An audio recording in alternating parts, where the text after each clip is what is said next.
New Calvinism, also known as the Young, Restless, and Reformed movement, is a movement within conservative evangelicalism that embraces the fundamentals of 16th-century Calvinism while seeking to engage these historical doctrines with present-day culture. In March 2009, Time magazine ranked it as one of the 10 ideas changing the world right now. Quote, "Some of the major figures in this area are John Piper, Mark Driscoll, Matt Chandler, Al Mohler, Mark Dever, C.J.Mahaney and Joshua Harris. Piper and Driscoll have also noted the importance of Calvinist Christian hip-hop artists, such as Lecrae and other Reed Records artists, in contributing to the movement.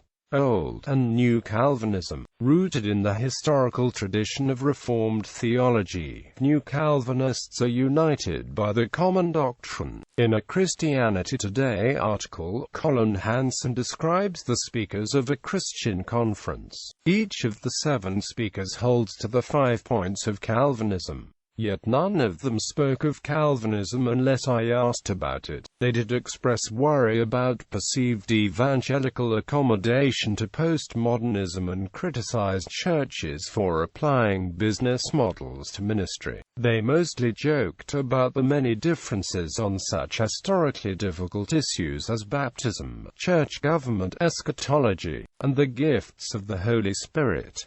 They drew unity as Calvinist evangelicals from the concerns with secret churches, church growth marketing, and manipulative revival techniques. The New Calvinists looked to Puritans like Jonathan Edwards, who taught that sanctification requires a vigorous and vigilant pursuit of holy living, not a passive attitude of mechanical progress. However, as implied by the new designation, some differences have been observed between the new and old schools. Mark Driscoll, for example, has identified what he considers to be 4 main differences between the two. New Calvinism is missional and seeks to create and redeem culture. New Calvinism is flooding into cities. Old Calvinism was generally cessationist. New Calvinism is generally continuationist with regard to spiritual gifts. New Calvinism is open to dialogue with other Christian positions.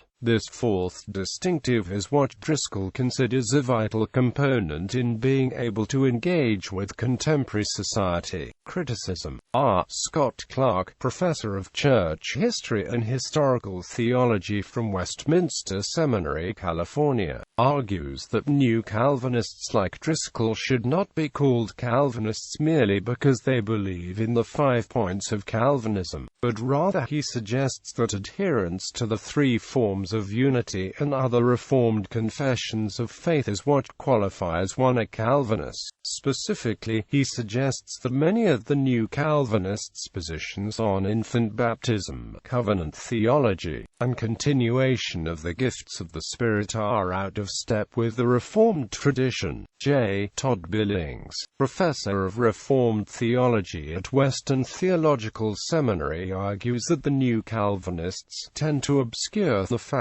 that the Reformed tradition has a deeply Catholic heritage, a Christ-centered sacramental practice and a wide lens, kingdom vision for the Christian's vocation in the world. Between 2012 and 2013, numerous Southern Baptist ministers responded to New Calvinism by affirming a statement of the traditional Southern Baptist understanding. The document was originally endorsed by 6 former SBC presidents: Morris Chapman, Jimmy Draper, Paige Patterson, Bailey Smith, Bobby Welch, and Jerry Vines. 2 seminary presidents, Chuck Kelly of New Orleans Baptist Theological Seminary and former SBC president Paige Patterson, who now serves as the president of the denomination's largest seminary, Southwestern Baptist Theological Seminary, and 5 state executive directors. The statement includes a preamble and 10 articles of affirmation and denial as it relates to Christian soteriology.